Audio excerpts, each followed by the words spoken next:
So without any further ado, I would like to hand it over to Dr. Ibrahim Malazada. We will have a very good panel of speakers.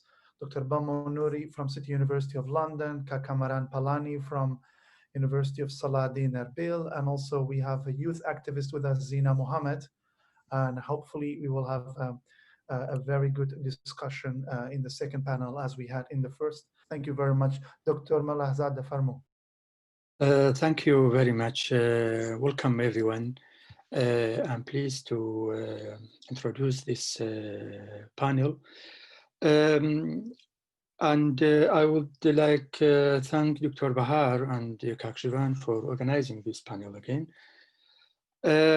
This panel, we have three participants, Dr. Bamo Nouri and Kamaran Palani and Zinah Mohammed. We will hand over to Dr. Bamo Nouri. He is a lecturer at City University of London and independent investigative journalist and writer with interests in American foreign policy and international and domestic politics of the Middle East. Please, Dr. Bamo. Yep, thank you very much for the introduction, and thank you all of you for organizing this brilliant event, brilliant speakers, and very, very informative.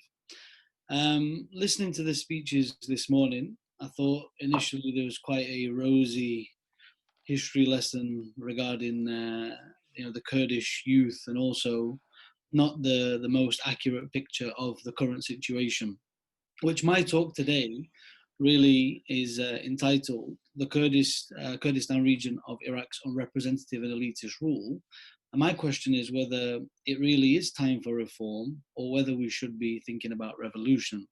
Not revolution in the classical sense, but a complete change of order.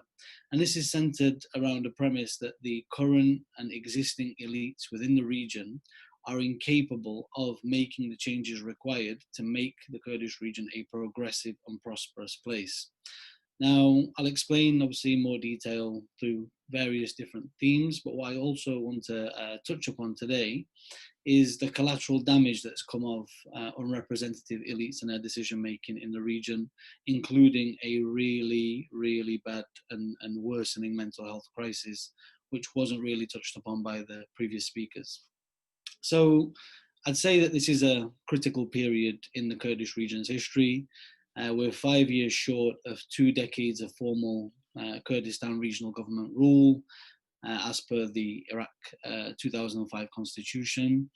And this is essentially 15 years of failure in delivering basic services, consistent constitutional violations, corruption, nepotism, and extreme retrogression in terms of opportunities and growth. Not a surprise to many, there's 2 ruling parties that have taken a lot of responsibility and are essentially responsible through private militias, private security forces, individual and independent finance ministries, and more importantly, 2 elite parties that basically dominate through partisan institutions and iron fist policies. One of the things that I always bring into consideration when talking about the Kurdish region in post-Saddam Iraq is whether Kurdish elite rule is the epitome of a squandered opportunity. The Kurdish region had all the potential and a lot of expectation to be the beacon of democracy in the Middle East, the biggest free market liberal haven in the region. And its people and culture allows for that because there's a lot of ambition, drive, and willfulness, if you like, towards prosperity. But this is something that goes against the narratives of the elite domination, which I'll talk about in more detail. So ruling elites, I argue, prefer to dominate the region through the control of the region's resources, the institutions and markets. One of those things that we've seen recently and recurrently is the clientelism, which enables Turkey and Iran to dominate the region's markets in terms of goods and services in exchange for political and military support, which helps keep the parties in power. Kurdish elites, I argue, prefer to keep the region's populace controlled in what I would say is a retrogressive social system that helps maintain an order where elites siphon and divide oil money and border and customs revenue. This is just to name but a few of the things between themselves, whilst the rest of society remains stagnated. And I argue that in this equation, there's little scope or potential for reform. And I think it's beyond the stage of reform, as any adequate or substantial progressive reform will essentially disrupt this social order. Now, the obvious areas are in institutions and education systems of the region, with a need to completely depoliticize and instead create a true and genuine meritocracy that creates platforms and pathways for the region's brightest to have something to work towards. The current generation of youth, I would argue, have only ever seen KDP, PUK rule in an era where patriotism and nationalism has been co-opted and utilized by elites to serve their own narrow interest. Even if you look at the protests of August 2020, you can see now that the practices of the Kurdish parties are no longer esoteric. They're actually very unequivocal, and the general populace is very, very much aware.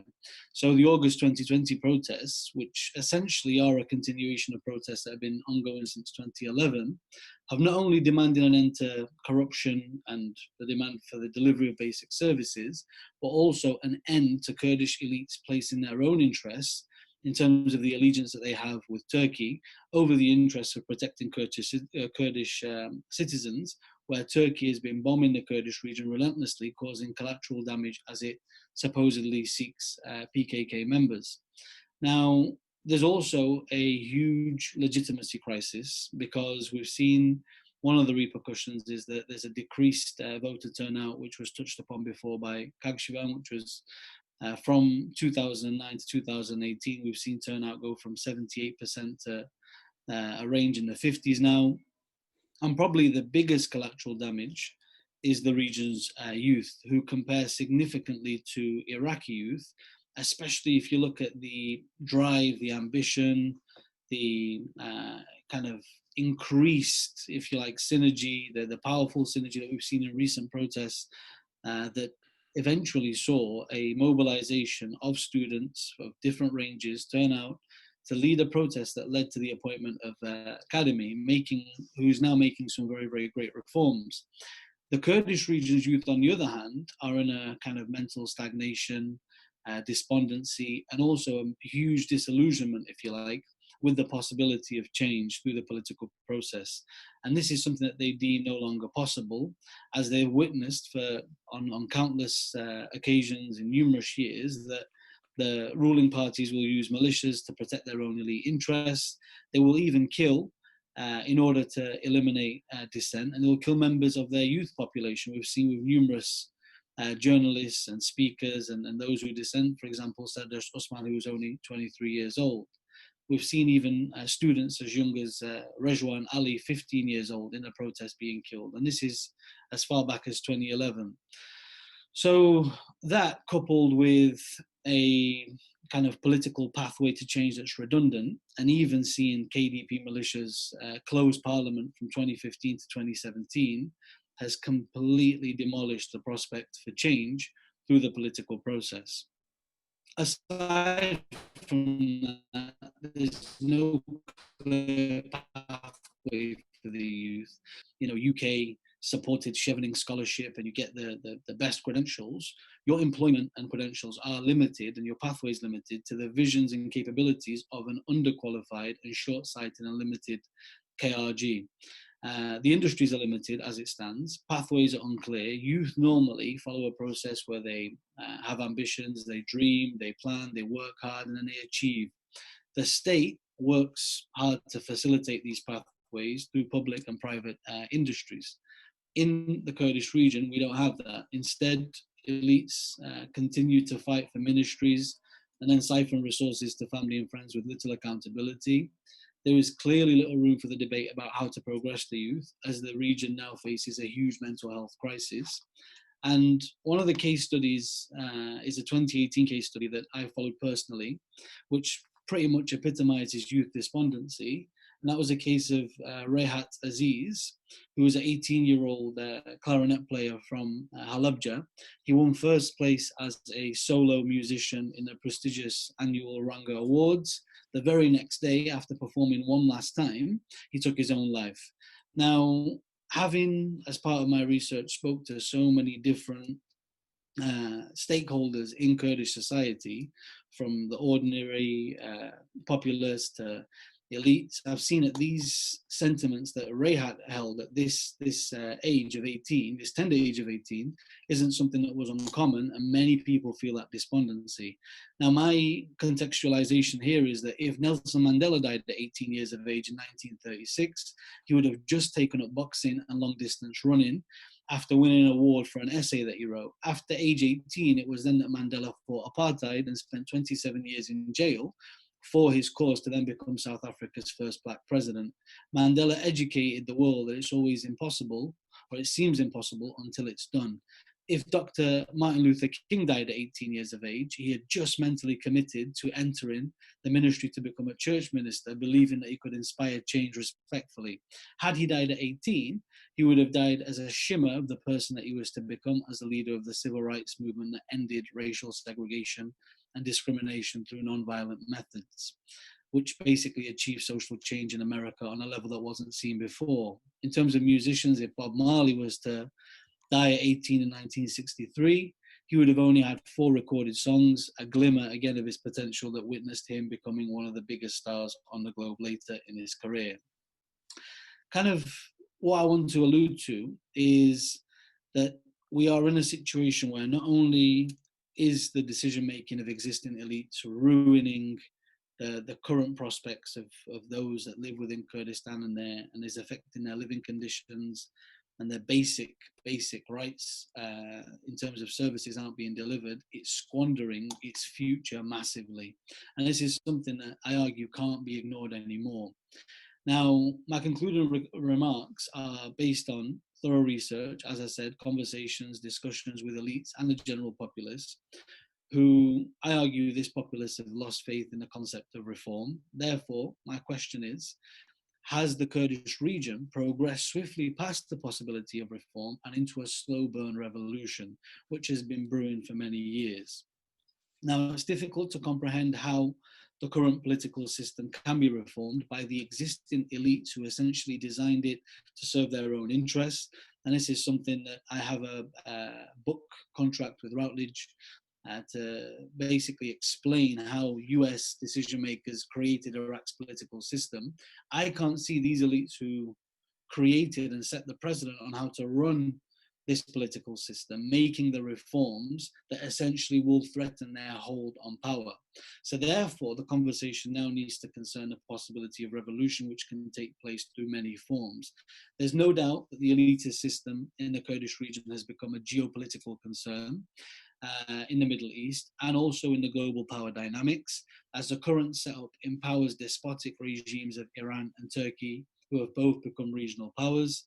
And therefore, questions need to be raised now from outside the region, because the UK and US governments who support the Kurdish region of Iraq are essentially supporting a dictatorship guised as a democracy that threatens Western interests. Questions need to be asked regarding the complicit nature of Britain and the US in supporting KRG rule, because it's their very own long-term interests that are being undermined. There are so many opportunities for market diversification and growth. However, Kurdish elites lack the knowledge and understanding of foreign policy and the benefit of internal development, and fail to formulate a progressive foreign policy beyond securing their hold on power further. I want to make a point that not all elites are bad in a society. I lecture and teach and do research on American foreign policy, and I have seen the positive influence of elites. For example, if you look at America, the Carnegies, Rockefellers, the Ford Foundations, huge corporations played a huge part in making sure that there was unity and consistency in US foreign policy for over 100 years. To achieve this, they invested in youth socialization and education programs that made sure the best and brightest of the country had a pathway into leadership and decision-making at the highest level. And part of that included anticipation of the future power dynamics, studies of other cultures, markets and economies, and making sure the US was prepared for not only playing a role on the foreign stage or on the global stage, but a leading one. This is something that I argue the KRG fails to understand and is incapable of adapting, and perhaps governments such as the US and the UK need to now focus their support on the growth of progressive opposition that wants to create a genuinely free and prosperous society. People of Kurdistan may not be able to influence the meetings between Kurdish elites and diplomats, but diaspora remains a huge potential driving force in pressuring governments to rethink their relationship with the KRG. What I would also say is some of the repercussions of elites who siphon Kurdish resources are coming out now as a result of COVID. Going forward, especially in a non-oil dependent world, it's very, very difficult to see how the Kurdish region will survive economically, and it's very much foreseeable, especially in terms of other studies, NGOs, they can see the potential for famine on the long term. But what I will end with is that it's not all negative on my part. I always believe in that Antonio Gramsci quote, pessimism of intellect, optimism of will, that even though we've seen so much negativity, as humans, we know and we believe that there's better ahead. And the Kurdish region still has the potential for being the biggest and most successful free society in the region with a booming economy that has all the institutions and platforms to succeed. We need to seriously address whether reform is the approach or we need to now revolutionize and take different methods in bringing change to the region. Thank you. Thank you, Dr. Bamo, for this great speech and evaluating the situation in Kurdistan region. Now we have Dr. Kamaran Palani. He is a lecturer in international relations at Salahuddin University, Erbil. Currently, he is completing his PhD dissertation at Leiden University in Holland, Faculty of Governance and Global Affairs. He is presenting his speech under the title of Preventing Youth Radicalization in Kurdistan. Please, Mr. Palani, Farmoon. Thank you so much, Dr. Ibrahim. Thank you so much, Kakashivan and Dr. Bahar for organizing this important initiative, discussing what I believe is going to be the defining feature of the Kurdish politics, the defining feature of the politics in the region, which is the question of the youth. It's really good that my presentation has come after, the first panel and also the previous panel and discussion by Dr. Bamo, because it's so important to explain the context when we are explaining the issue of radicalization or violent extremism. Violent extremism and radicalization in Kurdistan within Kurdish studies is one of the most understudied topics in Kurdish studies and in Kurdish politics. So there is no academic study on the drivers of youth radicalization. We don't have good statistical analysis of what drives the Kurdish youth towards radicalization and from there to violent extremism. So I hope this discussion will create more questions or will open more discussions regarding youth radicalization and prevention of youth radicalization and violent extremism in Kurdistan. I structure my presentation along 4 lines. The first, I quickly talk about why we should be talking about preventing violent extremism, youth violent extremism in Kurdistan. Second, what has been the response of the youth towards their frustration and anger has been discussed by the previous panelists and speakers. Third, what is the government response? What the government is thinking about preventing youth radicalization? And finally, briefly, I explain what should be done. What are the policy recommendations for various stakeholders to address or to prevent the youth from radicalization, from being radicalized towards violent extremism? First, and very quickly, since 2014, concerns have been growing over youth radicalization and violent extremism in Kurdistan. Two key major factors may explain this concern. First, the rise of ISIS. Again, we don't have very good statistical data about how many young Kurds joined ISIS, why, what were the motivations, where they were from, their identity, their profile, their educational and social and demographic profile. So we don't have very good statistical analysis. And there is a discussion, I think this is the dominant discussion, saying that we shouldn't be very concerned about youth radicalization in Kurdistan because first, the dominant religious practice in Kurdistan does not produce violent extremism. That's the dominant discussion. And the second is that the Kurdish cause, the Kurdish issue is an ethnic and political issue and question, and there's not much space for religious and other forms of radicalization. So within the concerns over youth radicalization in Kurdistan as ISIS emerged, more than 534 young Kurds joined the group. And there is one missing in the discussions is that another 100 young Kurds were prevented from joining ISIS, whether they were arrested by the security forces or they were, their parents informed the security forces regarding the intention of their kids to join the group.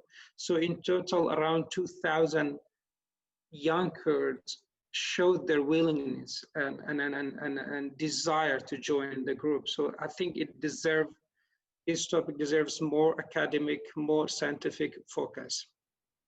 Second issue that has led the rise of concern over the youth radicalization is what has been discussed since morning. That's the increase in youth radicalization.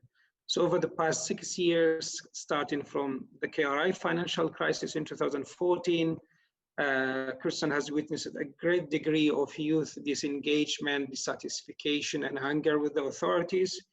Youth unemployment and migration to Europe has increased since 2014.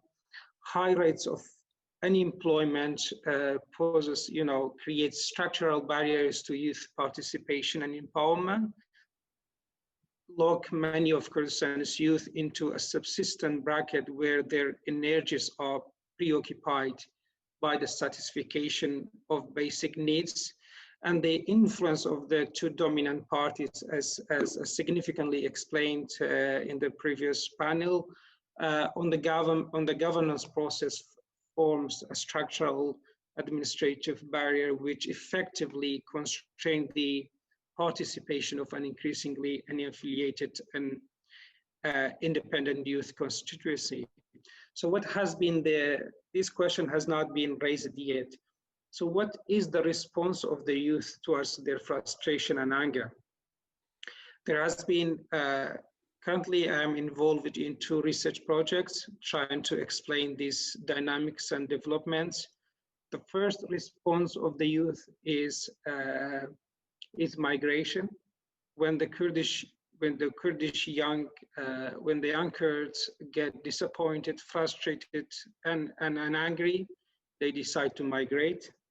And the second response is a minority of them decide to resist, and through protesting, through playing an active role, and the majority of them, they stay disappointed and they adopt resignation response and outcome. So not many of them decide to engage in extremist and ideology. Not many of them end up radicalized, and that's not because of the policy design of the government. Again, there are some cultural, social, and religious issues that we need to incorporate into our analysis why the frustration of the youth has so far not results in thousands of young Kurds radicalized into religious extremism. Here is important because in my research, in my interviews with hundreds of teachers and students and parents, they only they see violence in the form of national liberation movement as justified, as legitimate. So they are only concerned about violence, the religious form of violence. So the responses of the youth to their frustration, I repeat my words, has been three main responses. First, migration. Second, protest. And third, resignation. And unfortunately, this is the response of the majority of the young Kurds.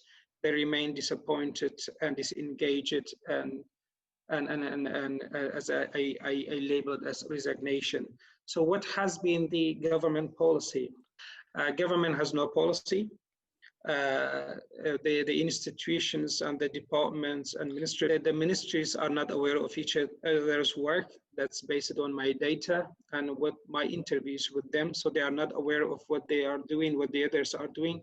There's no guidance that bring all the efforts together. For example, there has been attempted by the Ministry of Education to reform some of the programs and contents, but similar to the problem of the gender center at Soleimani University, they have reformed some contents and programs, but there are not experts that can teach these new curricula and contents. So there is no systematic, comprehensive policy to bring the efforts of different stakeholders together. And on my last point, I think, which is an essential part of my presentation, is what should be done and what the youth should be, working. I think four main policy programs my research and my experience and my fieldwork prioritize. Is the first is education.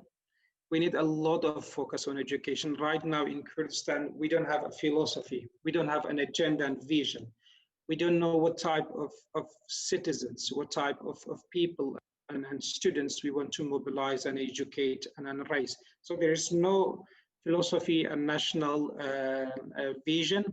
And teachers can do whatever they want with the students in Kurdistan, whether they want to mobilize towards any political, social, religious discourse and direction.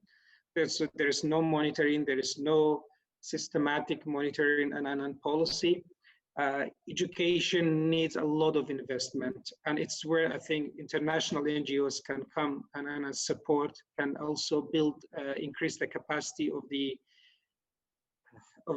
teaching staff, of the education staff, but also as well as the infrastructure. So education is the main area where needs investment. Second, employment, as has been raised by many of the speakers. Third, which has been paid less attention, is family. Family is now in Kurdistan is fragmented or is facing a waves of fragmentation due to the financial crisis, as well as the lack of awareness and education. So families are fragmented in Kurdistan. Their role in the socio-political mobilization is decreasing in Kurdistan. Again, it's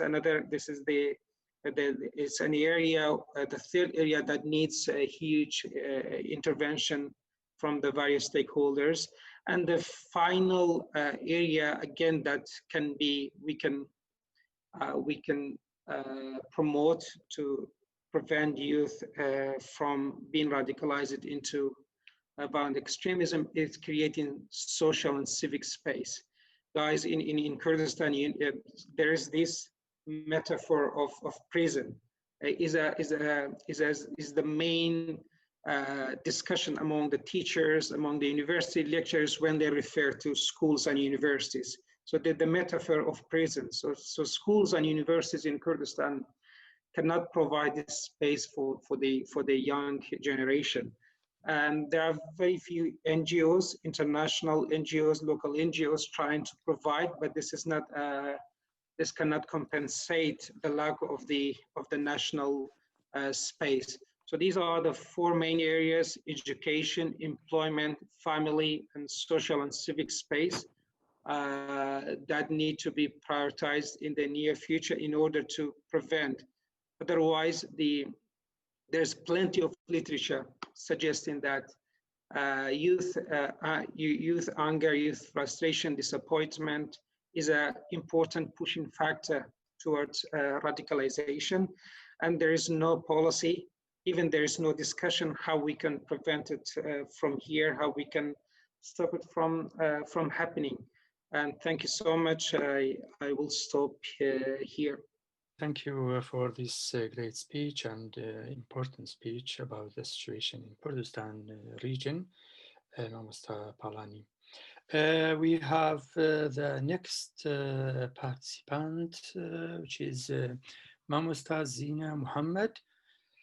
She is a human rights lawyer holding an LLM, Masters of Law, from Coventry University. She is a youth activist in Iraq with a history of initiative and projects supporting her local community. She has experience in advocacy, policy, campaigns, and project management within the humanitarian actors. Thank you. Thank you so much, Mr. Ibrahim, and thank you for all the panelists who spoke before me. I think all of you have touched upon issues that I have prepared in mind for this session. I think Bamo and Kamaran have touched upon particularly some of the areas that I wanted to tackle in this discussion. As a youth activist, I struggle myself, and I see the struggle of youth around me within the context that we're living in. I think one of the most important and pressing issues that we're facing is the fact that unemployment has become unbelievably controlling for youth's lives in the Kurdistan region versus their long-term education investments and going to school and long years of education that isn't necessarily paying off for many of the young people in Kurdistan. And I see that there is a lot of anger and frustration among youth. The impact that this has on youth is huge. I mean, particularly now that we're experiencing a pandemic, a global pandemic, where employment is already becoming a global issue, but in our region, it was already, and it's continuing to be a bigger issue. I think that now that this week was Mental Health Day, and I wanted to press on how these issues of unemployment, lost years of education impacts mental health for youth, and how it ultimately leads to many issues that Kamaran has touched upon when it comes to radicalization or immigration thoughts. I see a lot of my friends, and I know a lot of my friends who have amazing skills ended up leaving the country to somewhere else seeking another opportunity, let alone the challenges that these young people face when it comes to the freedom of mobility. Moving from one country to another is a great challenge. As you know, holding an Iraqi passport isn't necessarily the most interesting thing in the world, which is limiting again the opportunities for young people to develop, to meet other people from other contexts, to bring in new ideas to the country. Now, some might argue that the internet is there, social media has had a great impact on this generation, but still there are a lot of opportunities out there, missed opportunities out there that are being limited to youth here because of the limitations on their mobility. Again, I mean, COVID comes in as a shock to all of us. In the normal situation, the limitations to our movement is already there, but Now that COVID is there, limitation movement is even narrowed down to a smaller circle. How would that impact the mental health of young people? How would that impact the young people integrating back into their communities, particularly in post-conflict areas that had conflicts like the ISIS conflict previously?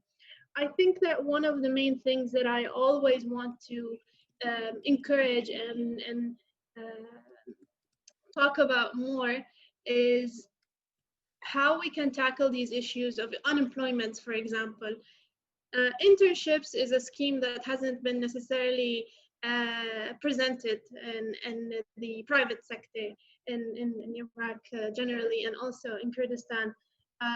Internships can be one of the ways to make solutions for unemployment.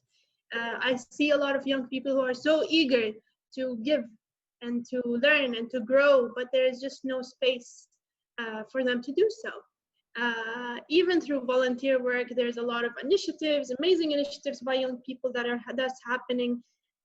Now is limited again because of COVID, but still there is a limitation where am I going? Is this taking me anywhere at the end of the road? And we see these internship schemes in many countries end up to be successful. I also feel like youth are diverting away from governmental hiring. I think there's a lot of hopelessness. There's a lot of frustration when it comes to that. And this is where maybe the private sector can play a big role. NGOs were mentioned by the previous panelists to build the capacity of youth and to shift their mentality from only managing crisis to more of a development mentality. But I believe that this is not the role of NGOs. NGOs are here to deliver a specific issue that is mostly directed by the donors with specific policies and bureaucratic policies, etc.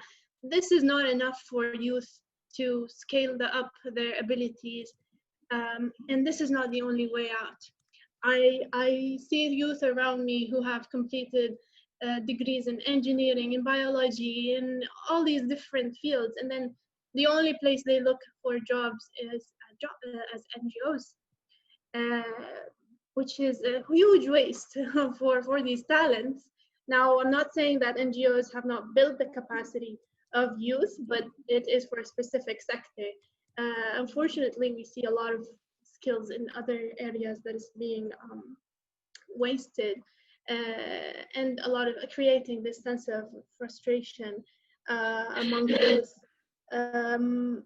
Also, I talked about mobility, lack of resources, access to opportunities. Some of the panelists mentioned things like the Achieving Scholarship or the ILEP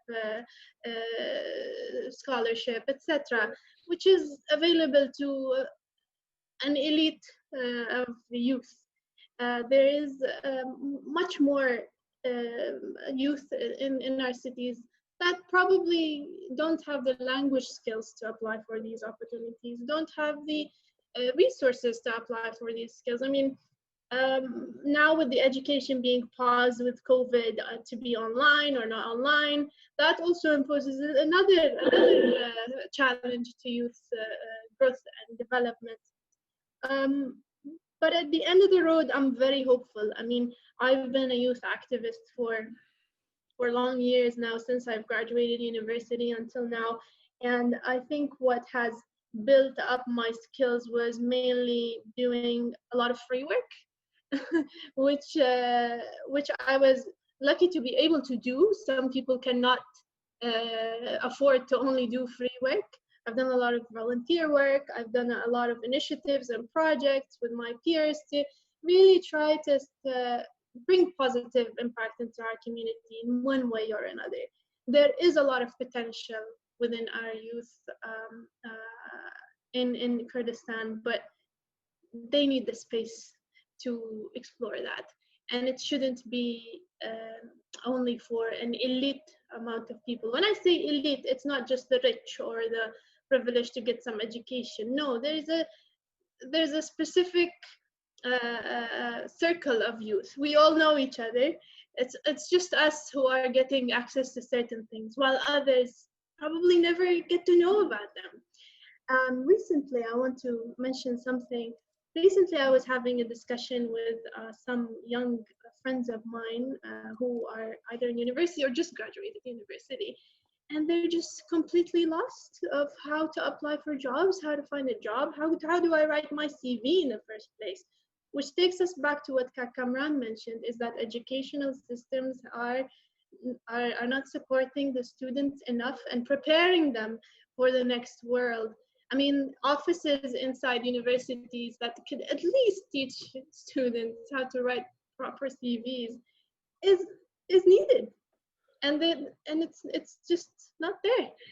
I mean, and I think that this is a great platform that we're all having now. Maybe perhaps some of us could keep on pushing for ideas like this with relevant stakeholders, that sometimes it's very simple ideas, very simple spaces for youth that could actually scale up their development and their positive engagement in their communities, in their local communities.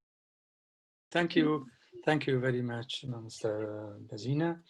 I think we have 2-3 questions. The first question is from Dr. Choman. I think she has a comment and a question. She says, personally, I find all the attacks on NGOs to be unfair and unjustified. In terms of gender issues, NGOs in Kurdistan have been the driving force behind the changes in the region. Legal reform, more participation for women, the phasing out of tribal practices and attack. Her question is question about revolution. Who will reap the results? At the moment, Islamic faction are the most organized. So I don't know, maybe Mr. Palani could answer the question. Well, I mean, I agree with Dr. Choman that we shouldn't be, of course, NGOs don't have a long history in Kurdistan. It's emerging, it's new. And I have been working with local and international NGOs for so many years.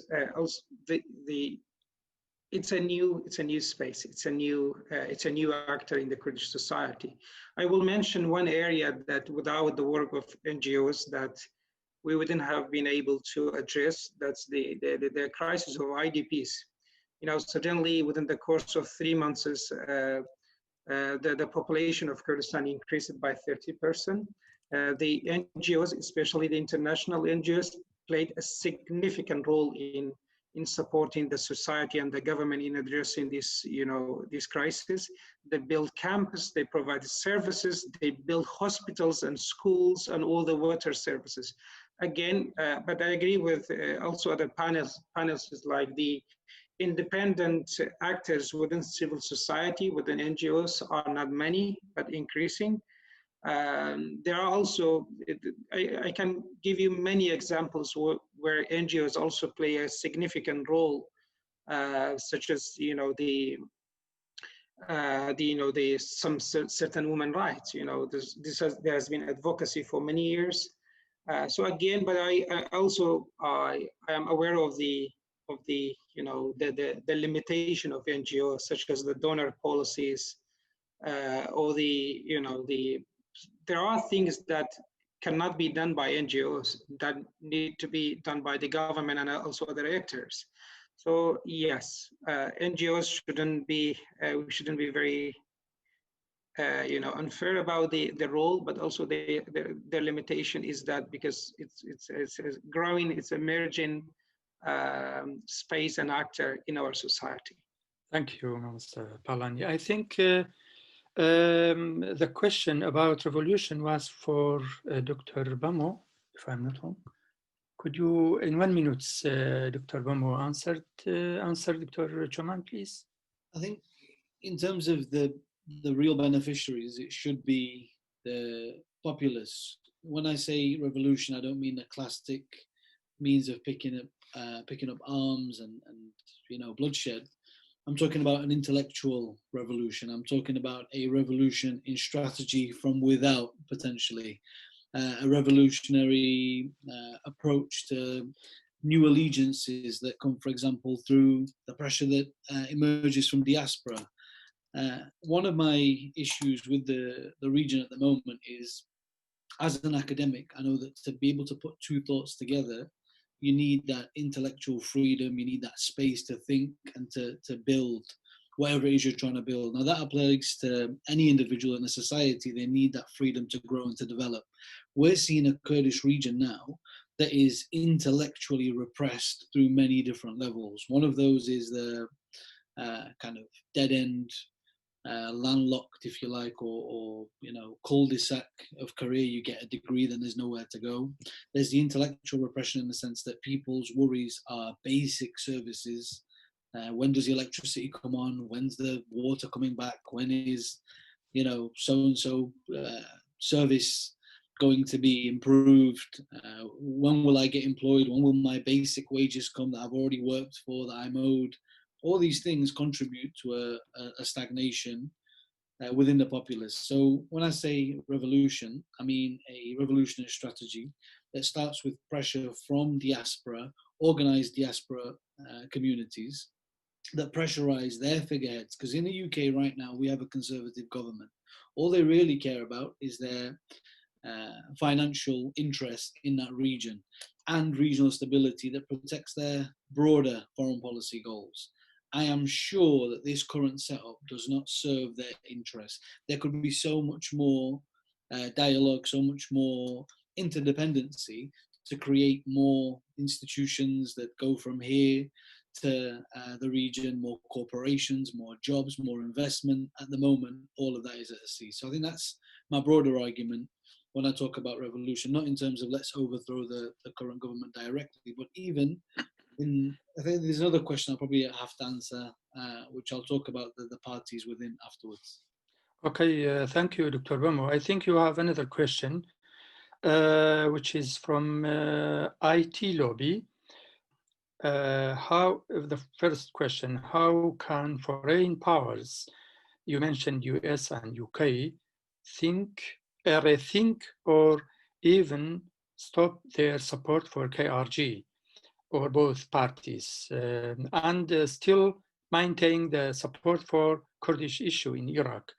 Second, when you suggested a foreign policy to support opposition in Kurdistan, can I ask which actors do you have in mind who have the potential to lead this democratic movement? Thank you.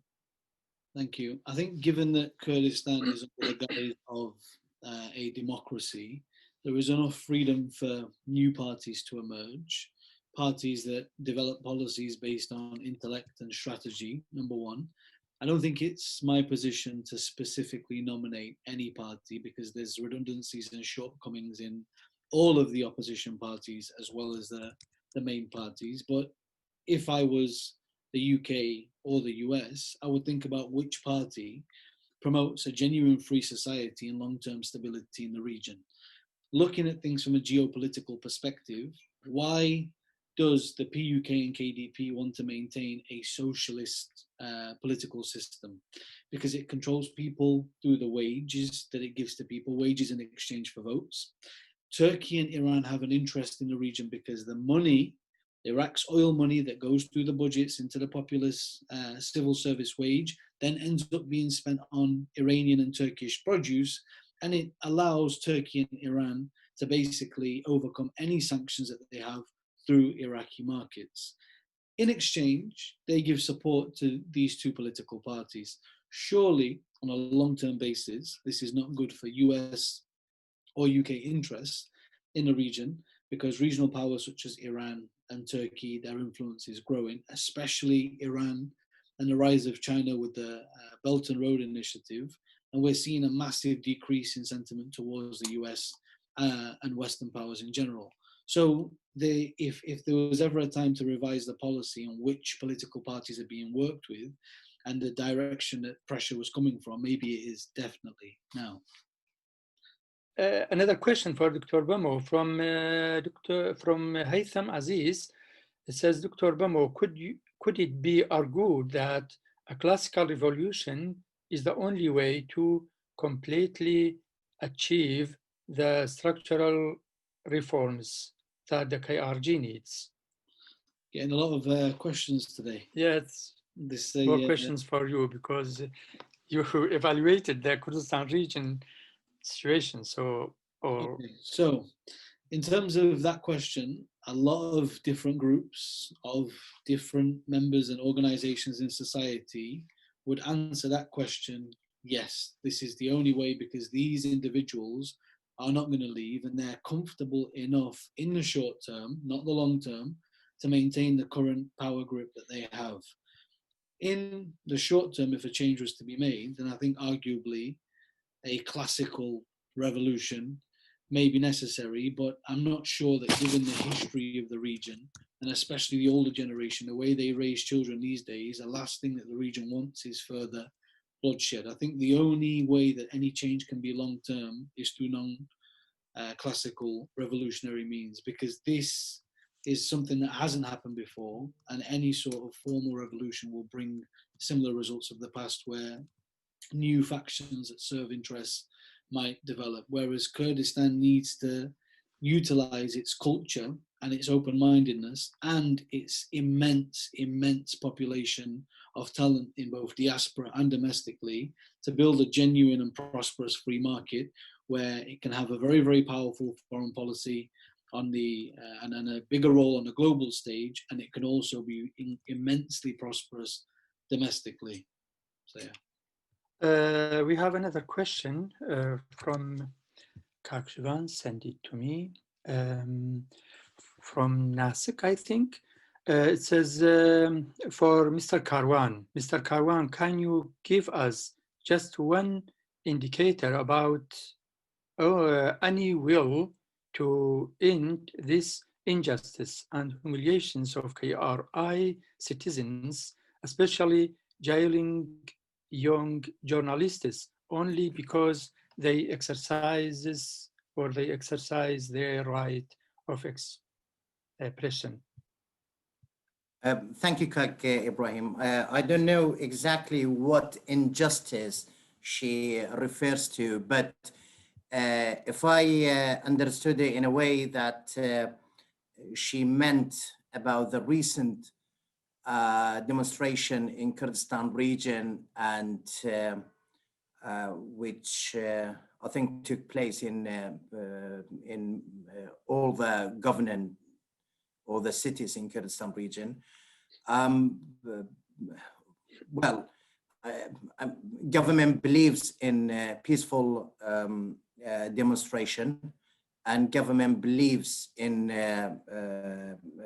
this is a basic right for everyone to express their views and the way they demand. But however, at the same time, there should be some sort of limitation of how this demonstration takes place, because we came to the term that the demonstration derailed from its peaceful way, and it started off demolishing some of the public's properties. That's why there was a lawsuit against some of the demonstrators, and the law took place in that regard. However, in my remark, I referred to the free speech in Kurdistan region, and the statistics tell us that there are more than 2,000-3,000 of newspapers, sites, TV channels, and all that. And of course, youth and young people's participant in this media sector are a high number. So they are part of the free speech, and the youth in Kurdistan region are contributing in bringing about this free expression, free speech in Kurdistan region. So yes, there is a will in Kurdistan region, and I think the government's initiative in many areas indicates that there is a will. Thank you. Thank you. Thank you, Kamaran. The last question for Mr. Palani, because there was no or one question for Mr. Palani. I will have a question for him. There is many platforms for recruiting youth to extremism. In your view, which platform is most dangerous to recruit youth in Kurdistan region? Yeah, so as I've said very clearly that there are lots of push factors that push young people towards radicalization, but they are not pulling factors that, pull the young people into the, radicalization circle, such as as we had in the 90s, the various, extremist groups, or in the neighboring, environment, such as ISIS in 2014. So at the moment, actually, there are not pulling factors effectively contributing to environment conducive to violent extremism. But as I've clearly explained, there are structural, which we call in this literature, we call push factors, which also can be effectively enough in order to create extremism in the society. But there was in the chat, there was a question from Sakar, from Sam Sakar. I think there is one thing that we need to be clear and also careful. In our society, what I describe is we have symbolic extremism. So in terms of speech and language, response and expression, there is various forms of extremism. For example, how people react to some personality or some event on social media. But what we don't have yet is that the transformation of this symbolic extremism into, actual extremism, into actions, into extremist actions. I think that we should be very careful because the border between the two of course, is not very straightforward, but is very, fragile. So it can be, people can be easily transformed from being engaged, with symbolic extremism or verbal extremism into some forms of violent action in the future. So currently, my research, that may be very controversial, shows that the Islamist parties don't have much impact on the radicalization of the young. It's mostly the pushing factors. This sense of sense of injustice, sense of corruption, and the lack of legitimacy in the society. Thank you, Mr. Palani. Thank you for the participants, for Dr. Bamo Nouri, for his participation and his speech under the name of the Kurdistan region of Iraq's unrepresentative and elitist rule, time for reform or revolution. And Mr. Kamaran Palani, preventing youth radicalization in Kurdistan, and Mr. Zinah about the youth situation in Iraq and Kurdistan. Thank you so much for your listening, and I will give the mic to Dr. Bahar to end the panel. Dr. Bahar. Dr. Bahar, we can't hear you, but until we have your mic fixed, let's have Dr. Dara to also ask his question. I think you wanted to make... He has a question. Okay. Okay. Go ahead, Dr. Dara. Okay, Dr. Dara. Okay, thank you. Just actually wanted to talk about what Dr. Bamo said, and also the question actually posed to him regarding the role of international actors. I think actually it's quite important to highlight this point. I'll put it in a format of a question. So if you think the international actors are important in any change happening in the Kurdistan region, then that would link to the question about revolution. And talking about revolution or reform, obviously there are quite two different things. So the revolution is more an internal dynamic that's happening or should happen in the Kurdistan region. So how do you reconcile these two completely different factors and agents of change? So if you actually emphasize the role of international factors, because I don't think the US and the UK are interested in any kind of change in the Kurdistan region, not at the moment and not in the near future. So I think that the question is a bit challenging as to how to reconcile these two. If you are asking for more reform, more revolution, then international factors could work slightly less. I think the question is a bit cloudy because I'm not sure what you mean exactly. In terms of the word revolution, I think I'm using it in a context of external change that's completely different in terms of the approach that has been taken up to this point. I don't agree that the UK and the US have no interest in the region or in the immediate and short term. I think quite the opposite, given the amount of meetings that they prioritize and hold with figureheads. And these are meetings that I always criticize because it seems to be that our region and our leaders are famous for having meetings about meetings that don't necessarily go anywhere or bring any sort of change. And that comes back to the issue of accountability and transparency, because we don't know what the promises or the goals are, and there's no way to measure them. I think my core argument is that there definitely is an interest for the US and the UK in that region.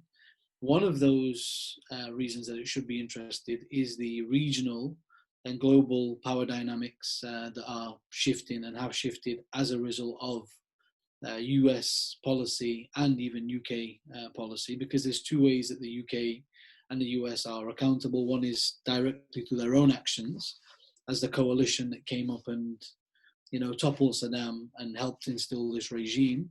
And the other one is through omissions, the failures to act, and where they fall short in taking a stance or position that has, positive impacts. So one of the things I would say is a reform of the UK strategy to now revolutionize their approach to the region, which is historically, probably since 1991, more so since 1998, has been to work with the KDP and the PUK. There are other political parties in that region with much more progressive policies, higher intellect and strategy behind their decision making, and political parties that actually want a prosperous free market and free society.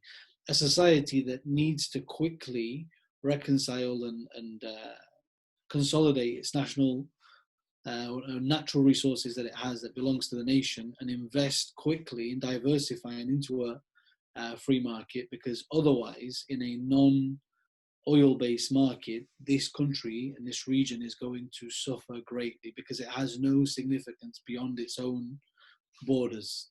And this is the kind of argument that it's time for a revolution in terms of the strategy from without.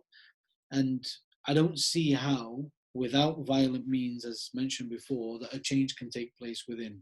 Because as it stands, these stakeholders, these political elites are too powerful and incredibly comfortable in the current setup. They're not going to move. The political ballot box doesn't work. There's fraud behind it. There's all sorts of other accusations.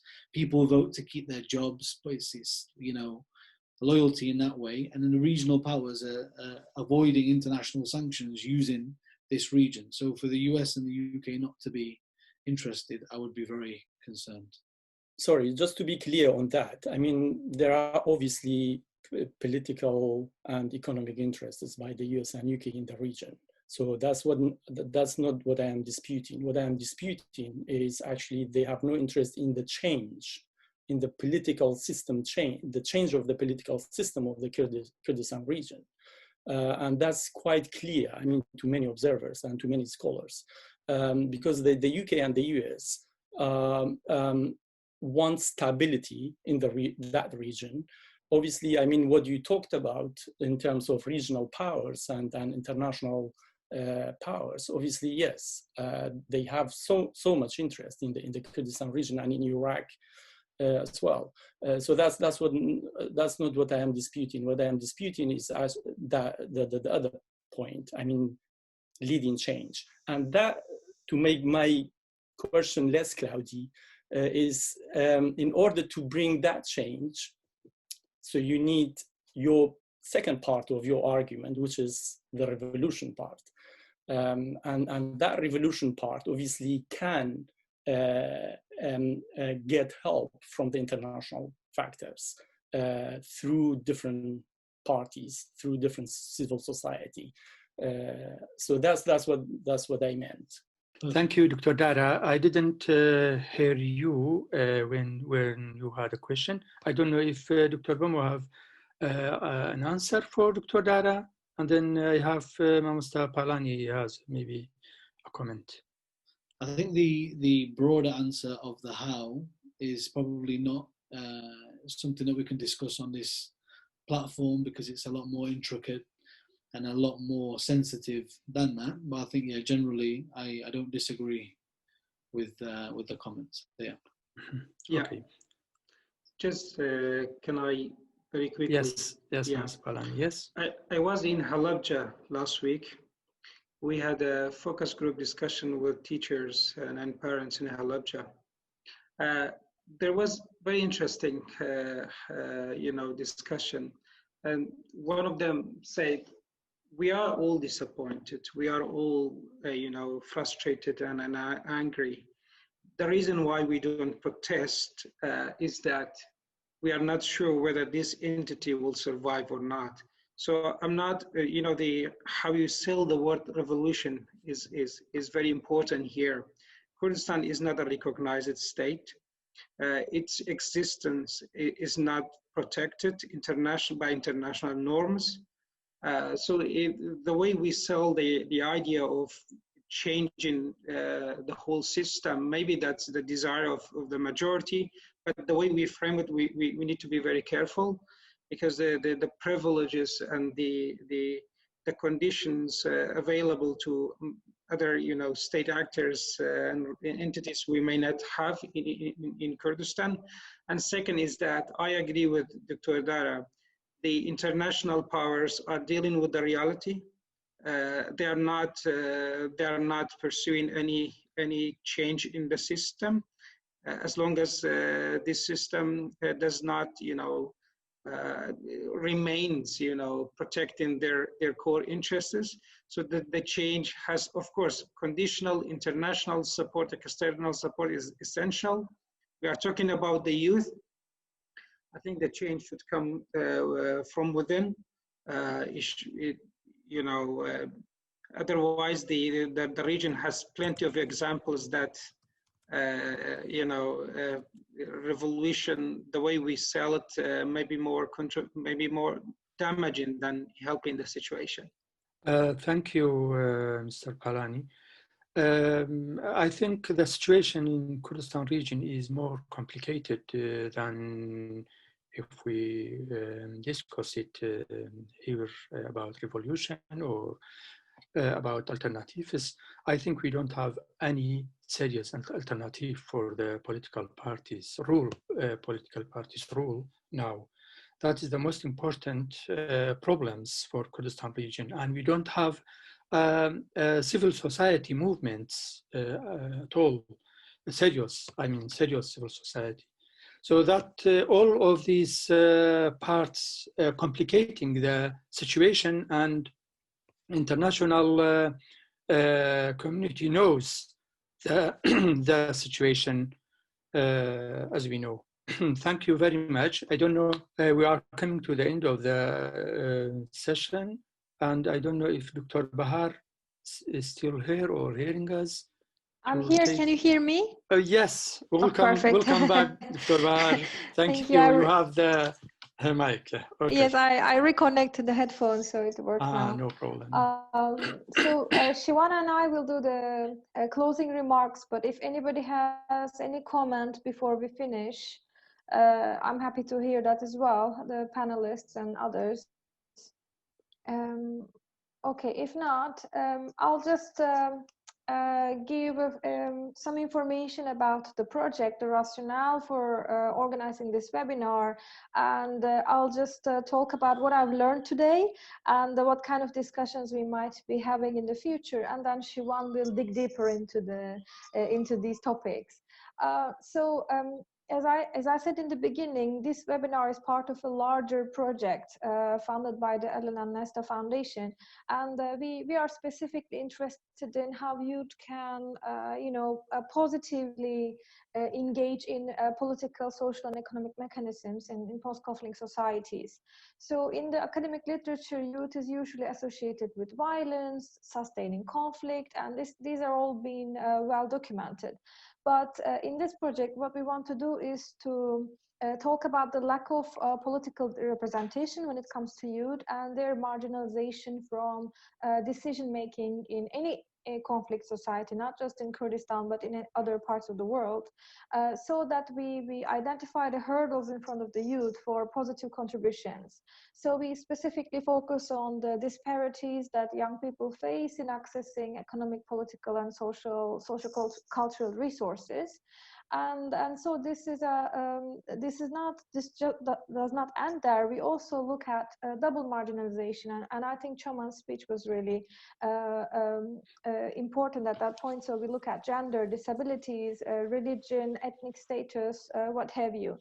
So I thank all the speakers today. This was an excellent discussion, and we see that sometimes these issues can be politicized, but I think a discussion is needed, a critical opinion is needed. We cannot expect everything from the government, but at the same time, we need to identify the hurdles, and the government should do something about these things. So I think it's vital to bring policymakers, academics, experts, and youth activists together. I wish we organized this in Kurdistan or in London face-to-face, so we could continue our discussions. But unfortunately, this is online for now. But in the future, we want to organize youth forums in Kurdistan, where we bring mostly university students together for a couple of discussions. And then this project does not only look at Iraqi Kurdistan, but we are focusing on Afghanistan, Colombia, Bosnia, and Algeria. So we hope to have a larger discussion one day. This project will last for 3 more years, so hopefully we'll have the opportunity. So we'll bring young youth activists from different countries together, because I think we have a lot to learn from each other. When it comes to today's discussions, as I said in the beginning, with this project, we are really interested in understanding the inner dynamics. So the youth activists within Kurdistan, what are their expectations? What kind of hurdles they identify?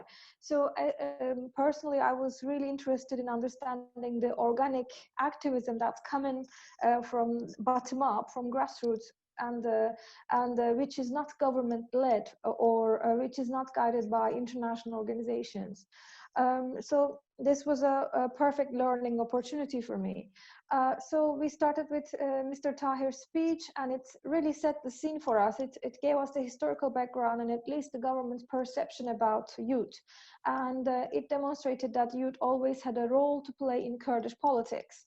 But from the other speakers' speeches, what I've gathered was mostly emphasis on lack of hope, so much disappointment among young people, political disengagement, and then other discussions revolve around government-led organizations. Can we really call them civil society? Also, another discussion about NGOs, whether they can support youth activism in the region. So I would say these are all very useful discussions, but at the same time, they bring us to the lack of information about, again, youth grassroots activism, which just emerges by the initiation of youth. Because as people mentioned, the government-led organizations might have their own agenda, or NGOs come and support young people, yes, but sometimes it also turns into a vicious cycle where they, have cheap labor and language skills and knowledge of culture at the exchange of some international experience. These are usually fixed-term contracts which create dependency also, and it doesn't really offer a bright future for young people.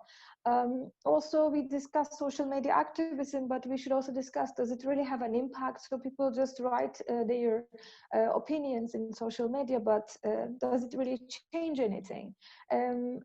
Almost all speakers talked about corruption, clientelism, and nepotism. So how can young people address and challenge these things in Kurdistan? We need to have discussions about these things, but these discussions should involve young people. So I hope that the forums we will have in the future in Kurdistan will help with this point. So my last point will be about diaspora, because it's my area of expertise, and I have been working on the Iraqi Kurdish diaspora for the last 8 years now. And I think it's a great idea. For example, the diasporans can help young people in Kurdistan by creating a mentorship scheme, for example, for their education on issues like that.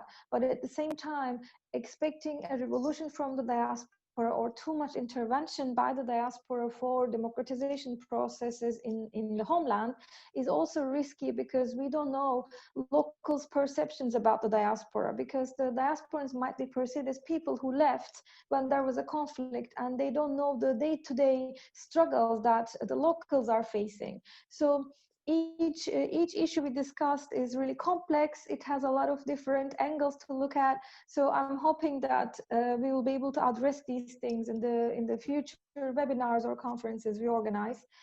Thank you so much for joining us again. It was a fantastic webinar, and thanks for staying all the way through. Thank you.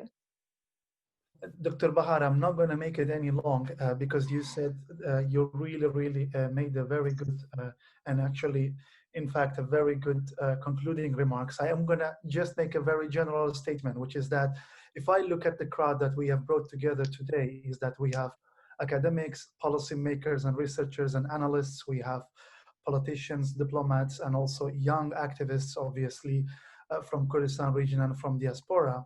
So if we all realize or recognize the roles and responsibilities that each of us can play in order to help, for example, as the academics and researchers investigate and research and analyze the barriers that the young people face in order to realize their full potential, and also provide policy recommendations and otherwise programmatic recommendations for the government, hopefully to address. And also we have young activists from Kurdistan and from diaspora that can pick up on some of these recommendations and either support with their initiatives or actually even lobby the government with these basically concluding policy recommendations, and also the diplomatic community, either through funding, but also reminding our Kurdish officials that these are the priorities, don't lose the sight of it.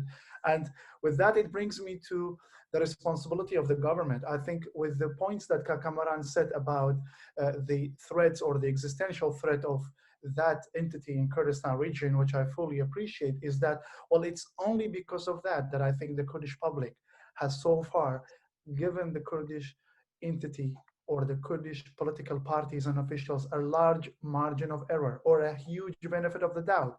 So hopefully they will also pick up on those policy recommendations and realize the importance of actually, as you said, not to risk that entity that has been fought for and with actually a lot of challenges in the last 2 or 3 decades of the Kurdistan region's history. And with that, I really like to thank our panelists from Kakaran Tahir from London, and also Dr. Dara Salam and Choman Hardi, also from Dr. Dara from London and Dr. Choman from Suleimania, and also Kak Kamaran Palani from Erbil and Kak Bamo Nouri from Manchester or London. It depends where he is at the moment, and also Zinah Muhammad. I really appreciate, and I hope that this discussion has leads to a starting point that we can all think about integrating this potential of our young generation in Kurdistan, which could be a source for good rather than a source for, I don't know, precariousness. Thank you very much.